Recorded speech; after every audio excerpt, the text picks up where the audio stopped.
Guys, ang humba ko for today, tingnan nyo. Guys, today, mag-ano tayo ito, sila ng humba.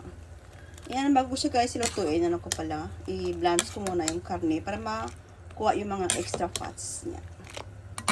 Everyone, hello guys, tayo mag-ano tayo ngayon. Magluto ng humba. Tayo guys. Pumili ako ng ang meat pork. Gin-slice ko na siya. So, bago siya lutuin, i-blanch muna natin.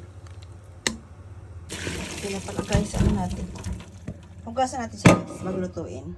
Kaya na guys, ano natin, ang pork meat. Hugasan ko yan maglutuin. Kaya ko ng maraming pots eh. So, ano siya. Ganyan ko siya. Yan na guys, ano natin, ang pork meat. Magawa tayo ng humba.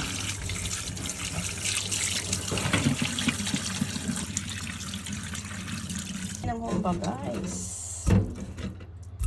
Yan.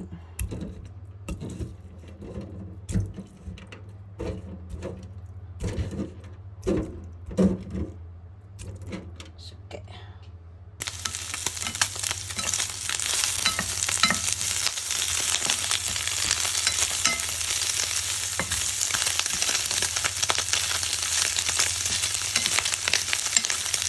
Yan guys, ang humba natin, yung ano ko siya.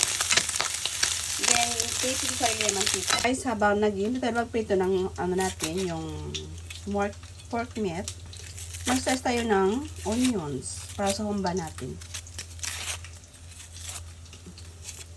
Ingredients ko ay onions. Slice natin siya, no? Then, may nakabili pala ako ng black rice. I-add na ingredients ka sa humba natin. Add na ingredients sa humba natin. Humba for today guys, tingnan natin paluto. Yung humba natin. Humba for today guys, ang sarap tingnan nyo. Luto ako ng humba ngayon. Yung humba ko. Meron siyang additional ingredients, ang atsuagi ng Japan. Para dumami natin ang humba natin. Next ko dyan, para dumami siya.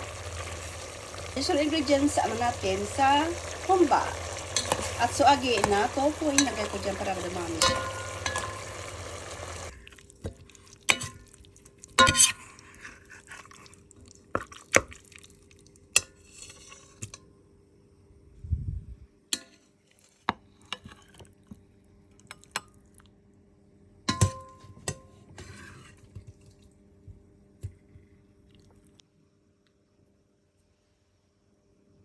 Humba for today. Ang humba ko luto na.